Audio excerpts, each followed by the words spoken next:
It's Saturday morning. It's 9 o'clock. The sun is rising. It could only mean one thing. Yes! It's time for the Monster Magic Saturday show. Let's do this. Wake up, it's a beautiful morning.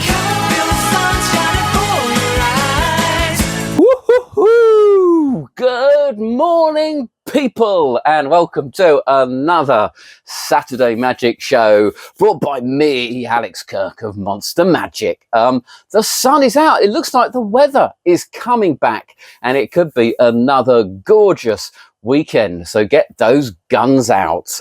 Fortunately, Colin, my boat, is fitted with air conditioning. Yes, there are massive holes at either end, and a lovely chilly Arctic wind flows through, keeping me cool. And not only that, we've got some hot products to show you. Yes, the magic world has been going mad for oil and water. A plot that has been out there since the cows came home. And Penguin have released another one, and it is called POW by Erik Casey and John Michael Hinton. And POW stands for Perfect Oil and Water. And who knows, this could well be perfect, certainly in some situations. If you don't know the oil and water plot, I don't know where you've been, but the idea is, or why it's called oil and water, is because oil doesn't mix with water. If you shake it up, they separate.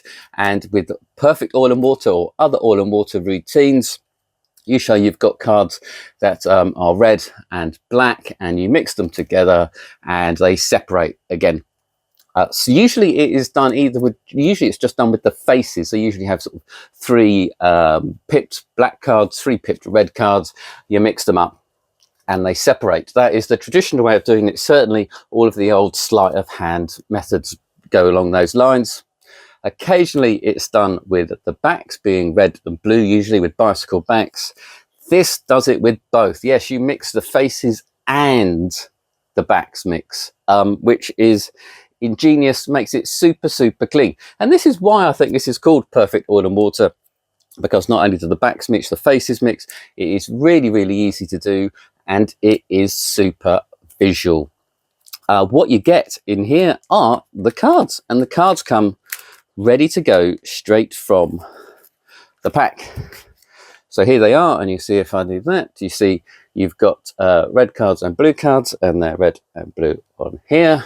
And if I give them just a little shake, you'll see that they all mix up. And there you go. That is it. That is perfect oil and water. It is that easy. It is that visual.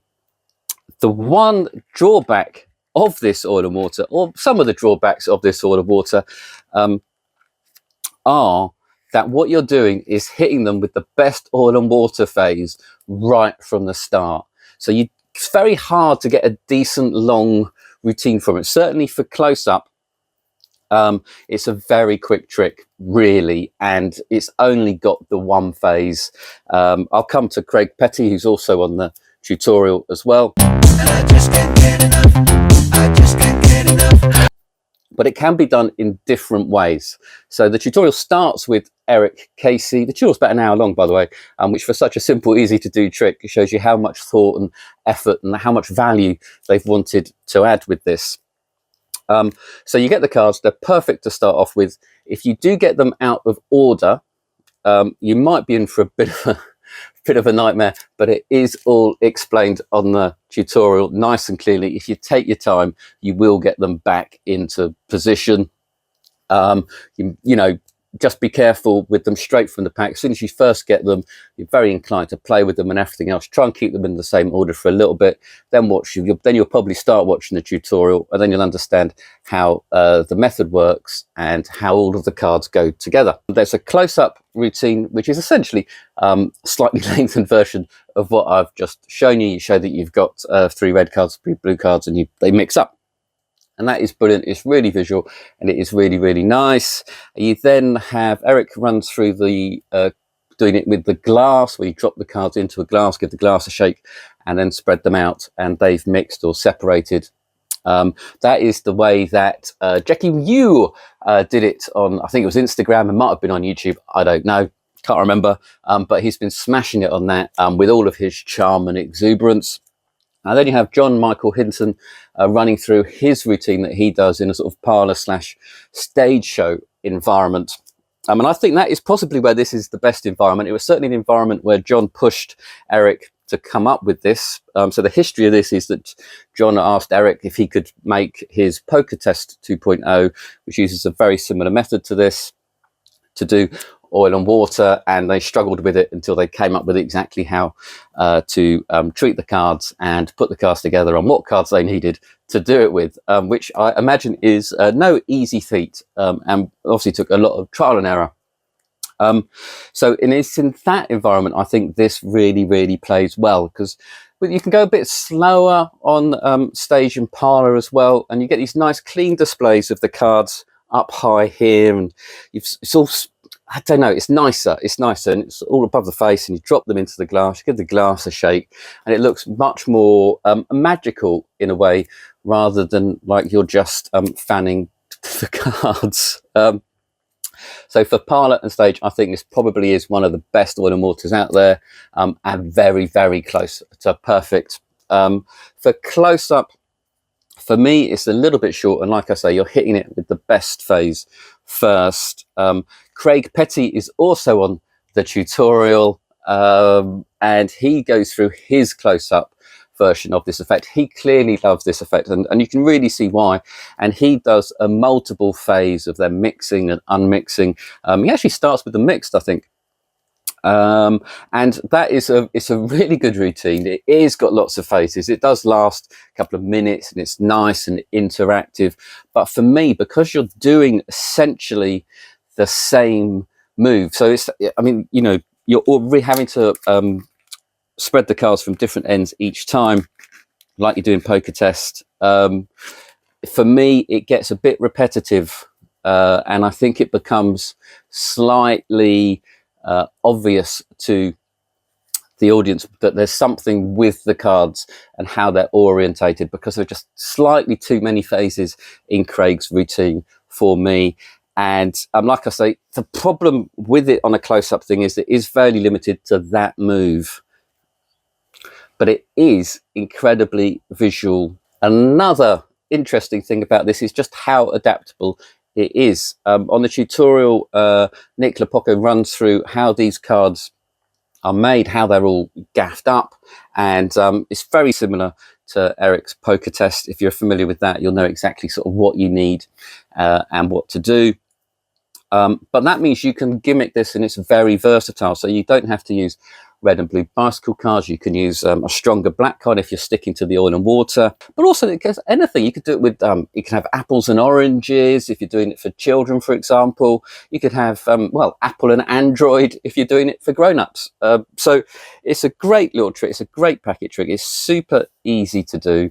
I just feel it's a little short for a close-up routine, and it's probably better if you're going to do a sort of short parlour thing. If you're doing it at the end of a table, perhaps you can just do it with the glass. I really do like the glass routine, and these cards can be handled singly, which is really good.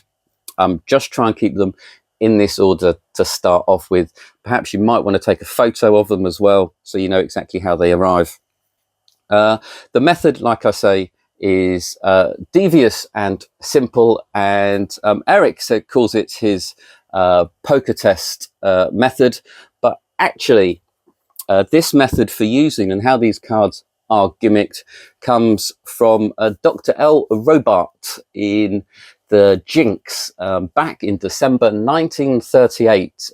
He did exactly this method to make cards change backs and so on, and that method was then taken by Tan Hock Xuan, who was a great Asian magician. He was one of the first Asian magicians, I think. He won some awards, and he took it and really embellished this method, essentially the core of power and the core of poker test. And he wrote a little great booklet called Rough and Smooth Possibilities. This is from 1948.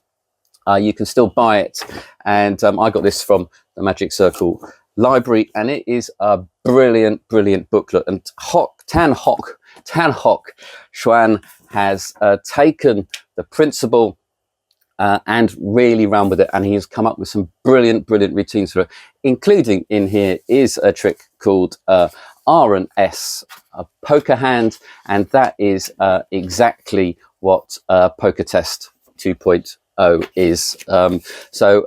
It all comes back from the 1948, and one of the great tricks in here to show you just how versatile this method is this 3-card Monty, which might become a Monster Magic product. As you can see, I've got the 5 of spades, 3 of clubs, and the Queen of Hearts, and the Queen of Hearts has a red back to help you. I'm just going to give these cards a little bit of a mixy, and all you have to do is to tell me where is the 5 of clubs. No, that's a great joke I think by William Horton. It's not the 5 of clubs, it's the 5 of spades. There is no 5 of clubs. You couldn't win. I know. Cruel. Let's do it again, and we'll do it. Also this time all you've got to do is to tell me where the Queen of Hearts is. I'll give you a clue. That's the 3 of spades. I'll give you a clue. That's the 5 of spades. Where's the Queen of Hearts? No, that is the Joker. There are amazing tricks using this principle that you can do.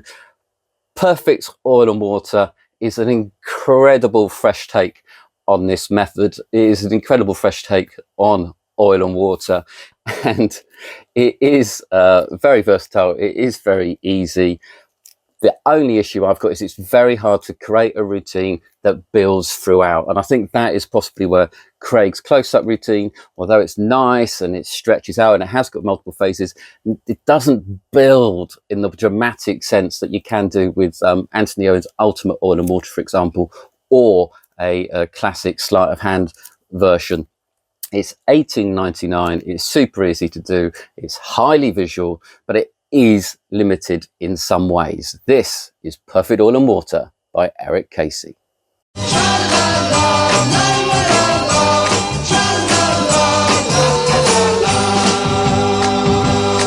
And next up, we have Real Watch by Uday Jadugar. Yes, real with 2 E's, because it is not a real watch. No, it is a fake watch. Yes, with a real REEL inside, and it's made to look like an Apple Watch. And I think it does. I think the strap looks very good. I think it does look very similar to an Apple Watch for me. Probably, I mean, actually, I think they've sort of molded it from almost directly from an Apple Watch. It looks very nice. It looks good on the wrist, and so on. I'm not very good with these straps, and looks perfect. Looks legit. Will hide in plain sight for sure. And with this, you've got a little ITR in here, and with that, you can pull out some thread, and you can levitate objects, and so on.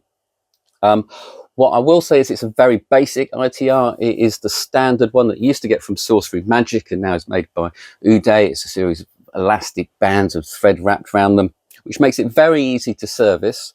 No problems there. If the thread breaks, it's really easy to fix.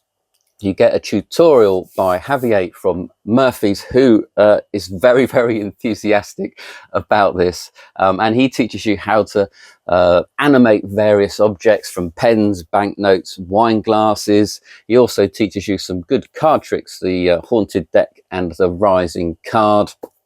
And he then goes on to other things at the end. He's got a little bonus section where I think he just had to show you more. It's a real crash course of a tutorial. He teaches it with white thread on the reel, so you can see exactly what's going on, but he doesn't dwell too long. He wants to fit in almost too much into too short a space of time. I feel he could have gone on for hours, but despite that, it really does give you everything you need to know to get out there and start doing any work with an ITR, even if it's not with this watch. The thing about this is there is a little bit of a noise coming from it, which is the same with most ITRs, but I think because this is encased in a watch, it seems to resonate a little bit more, or it feels like it on the wrist. But if you can't really, it's fine if you pull it out nice and smoothly. If you do it quickly, you're in trouble. So you just need to be smooth with it and let it retract and come out nice and gently, and you'll be absolutely fine. In an ordinary working environment, if you're in a restaurant or a bar, if you're out with friends, you're absolutely fine. If you are sort of sitting in a kitchen very quietly with a friend just having a cup of coffee, you might want to be careful, and it will make a noise when the wax hits this case. So this case is quite loud. So what I have been doing is I have it under a jacket, and if it's at an angle, it'll hit my jacket first. But I don't tend to let it retract. I tend to bring it together and then let it go. So noise really shouldn't be an issue if you're careful and you know about it and you just manage it. And like in an environment where there is already ambient noise, it's nothing to worry about. You could also put some filling or something in here. This is essentially, half of this is hollow, so you could put something in there which might stop the echo and dampen the noise from the reel a bit more. But it's only $33.99. It's pretty good way of carrying an ITR without having to pin it or attach it to yourself. I think this is a great everyday carry. You can just put it on your wrist. You can't tell the time with it, obviously, but you've got your phone for that.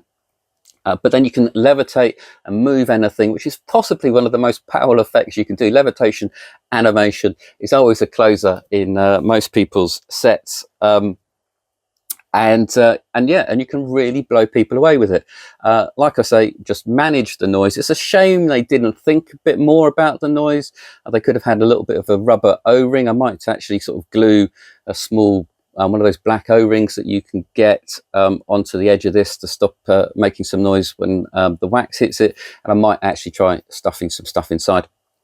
But I think it's a brilliant idea. And for $33.99, you get a great concept. Perhaps it hasn't been fully 100% developed as well as it could be. But it certainly works, and as long as you're aware of not playing with the thread too quickly, not letting it retract very fast, it is a great way of levitating objects. And that is the Real Watch by Uday Jaguar. And now we've got Wonder Tube by TCC. This is TCC doing what they do best, which is taking an old classic and just making it brilliant. This reminds me very much of what they did with Magic Matchstick, which is back in stock, by the way, the classic brass block in a matchbox that you push the match through. This is their take on the old bill tube. The bill tube effect really blew me away the first time I saw it many moons ago when I first joined a magic club. You take a bill. Back then it used to be a £5 note, but it can be anything that's signed, any piece of paper, any receipt, it could be signed. It doesn't matter. Probably best to stick with paper rather than polymer, but you'll see it doesn't really matter too much. So you vanish the bill or the piece of paper from under a handkerchief, and then you pull out this little bag, and inside the bag is the brass tube. The brass tube has to be unlocked. There's a padlock on it, then it has to be unscrewed, and that is another brass tube that you unscrew, and in there is their signed object. It is amazingly well made. Look at the precision of this. This is what you get, absolutely everything you need. And this is precision made, CNC to thousandth of a millimeter. It is really, really solid. It feels very weighty.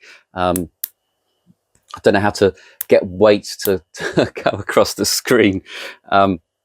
This feels really, really solid. In fact, it isn't. It is very well gimmicked. And you also have the second tube that goes inside that one, and this one is also well gimmicked, but it is absolutely invisible. I have checked these out. I couldn't, when I first got it, fathom out. I thought it was a new method almost, but look at the length of thread on here. This is what I wanted to look at. That just makes it, I mean, it's ridiculous, but there you go. You got that much thread. which really brings a little bit, possibly almost gets humorous with the impossibility that there is anything inside this tube that does seem completely and utterly impossible. So as if getting it inside this tube wasn't enough, to get it inside this tube wasn't enough, it also comes with a little bag, and this here's the padlock. You get a little mini padlock that goes for a pin in the tube. You also get a little bag, so it comes out of the bag, comes out of the tube, comes out of the tube, and you get the handkerchief for you to do the vanish with as well. It is all included. It's a complete set.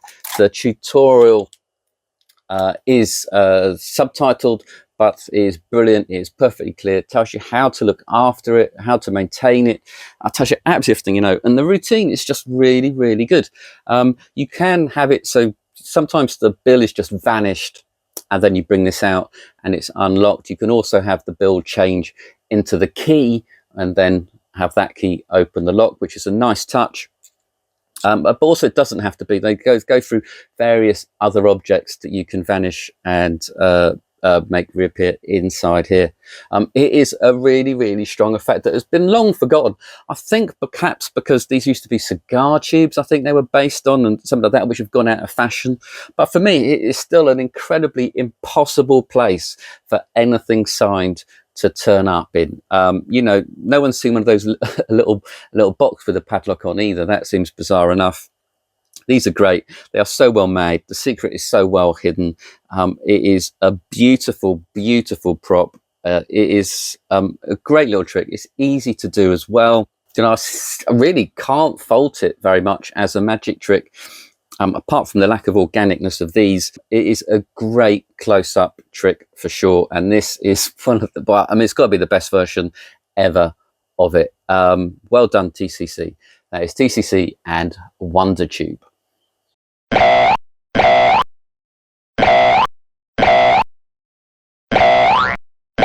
And now another release by Penguin. It is Tiny Dancer by Carl Pernell. Tiny Dancer, the great song by Elton John, who I actually met once or twice. Yes, this trick is very similar. Oh, it's a take on Anniversary Waltz, shall I say. You have two cards signed. You have an ace signed and a two signed, and then you sort of mix and squeeze them together to make a three that is both signed, but also very, very small. It's a trick that's quite hard to explain. So two cards merge, become a three, and shrink. There's a lot going on. There's a lot to get your head around. And perhaps it is a slightly overcomplicated plot. Perhaps it's got a little bit too many things going on with it. But it's an anniversary waltz on steroids, as Carl Pernell tells. It's a lot of fun. And also, what is nice is that you do give away a tiny little miniature card that has both of their signatures on. So they've, you know, I suppose they've each signed a different card that was fused into one card on the face. They're signed on the face, both on the face, not on the back as with anniversary waltz, and it's shrunk. In here you get what you really need is a deck of cards, and you get the miniature deck of cards, and this is a deck of cards that's full of lots of different threes and so on, because you're going to want to be giving these away. So you get everything you need. Kyle starts this trick with his effect called Pipsleek that came out quite a while ago, which it's a great trick, but it's quite tricky to do. It involves a fair bit of sleight of hand. But that is what he uses as an opener into this trick.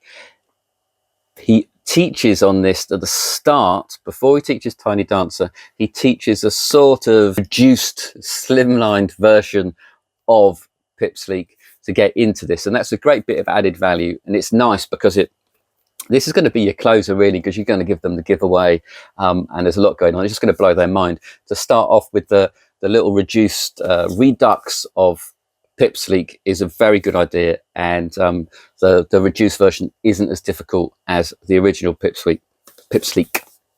The effect itself, I do really like, but there's some various bits of it that's sort of slightly annoying. It's a little fiddly rather than difficult, so the sleights involved aren't hard by any stretch of the imagination, but they're a little fiddly, and there's a lot of neck tying of the deck, which I don't particularly like. It doesn't feel quite as free as open as Anniversary Waltz does, so you have to sort of neck tie up a little bit now and again, which is just a little bugbear of mine. And also the signing of the card, obviously they've got to sign it in two opposite corners, so you have to control that, and that can create quite a sort of awkward stretching moment. You've got to make sure you offer the signatures to be signed in each corner to sort of to the right side of you. So there's a bit of choreography which will all get learned, and the necktie doesn't have to be too long. I haven't probably practiced it enough to sort of do it without paying too much attention to it, really. So it will take a bit of practice to get it nice, slick and smooth. Carl's tutorial for this is really good, really thorough. As with all penguin tutorials, you do get some nice angles and everything else. Carl is left-handed, so his friend Popper comes in, who is right-handed, and Carl runs through it with Popper doing all of the motions as a right-handed person would, which is a really thoughtful thing to do, because otherwise it could get quite confusing, as you've got to sort of start swapping your right pocket for your left pocket and so on. How you lefties deal with us righties teaching you stuff, I don't know, but that is very nice of Carl to think about that, because certainly you know, us right-handers don't do tutorials for left-handed people. As an effect, it is terrific, and the giveaway of a miniature card that has both their signatures on, that has shrunk from 2 normal sized cards, is an absolute mind blower. So it's very powerful. It's a bit fiddly, so you're going to have to practice a little bit. But then again, it's only $18.99. You will eventually run out of these cards. I don't know whether they're going to do a small refill deck, but you can get miniature bicycle card decks, which will give you 4 in. I can't remember how much they are. So whether or not they're going to bring out some miniature cards, I don't know. But it is a really nice effect. It's just a little bit fiddly, and I'm not sure I'm going to replace my Anniversary Waltz with it. But that is Tiny Dancer by Carl Pernell.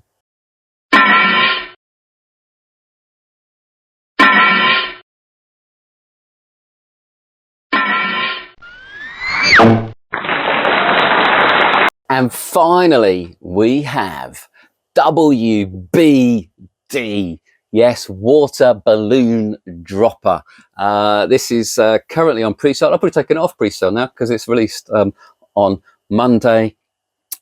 This is by Hanson Chien, and it's part of his Black Holder series. This is the 3rd one in the Black Holder series.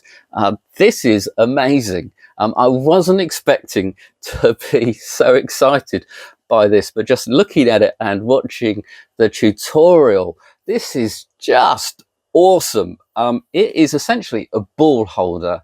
It is the most advanced over-the-top ball holder you will ever find. For me, it was always a little bit of bent coat hanger flexing away to hold your billiard balls. This will hold things. So you have lots and lots of different sized clips in here, so that you can hold anything from, so you can hold out anything that's sort of a round-ish, from about 4 centimeters to about 6.5 centimeters. So if you're talking about from golf balls, manipulation balls, soft things such as eggs, obviously water balloons, which is incredible, to lemons and your limes, to your 8 balls, anything you really want to produce. You know, if this can't hold it, it's either too small to be worthwhile producing, or it's too big for you to actually palm it.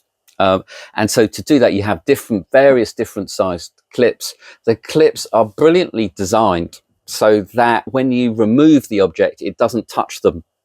it sort of opens up, and it doesn't hit the clips, which means, and also it's got a sort of quick release system, so you don't yank it out, it sort of drops out into your hand, so you don't necessarily have to reach up into your jacket. You can just tap the side and it will drop into your hand. Obviously, with if you're doing an 8-ball, you can have it drop a fair distance. If you're doing it with something soft, you probably, if you're doing it with an egg, you probably want to keep that to a distance to minimum. Let me show you what you get first. So in here you have, these are the clips, and you can see that these will open up, but because the curvature of these and everything else is very, very specific, and they have really thought about this in a way that I really wish Uday maybe had taken a little bit more time with the real watch. They have just done everything perfectly in here.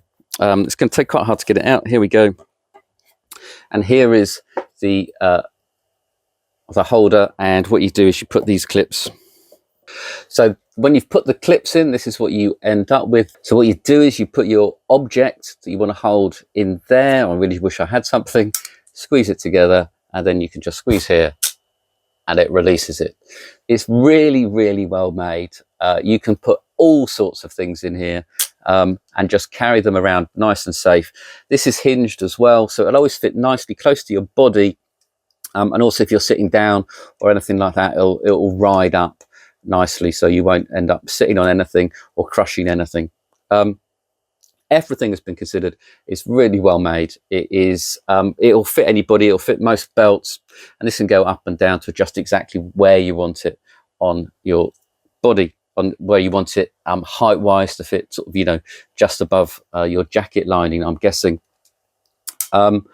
And yes, what you can do, because of how this releases, because when I was doing it with a billiard ball or an 8-ball, you'd be yanking it down, and it wouldn't open automatically, it wouldn't drop. You'd pull it out, which meant that if you kind of do something with an egg, even a soft boiled egg, you'd end up with a big mess in your hand, and you could never do it with a water balloon.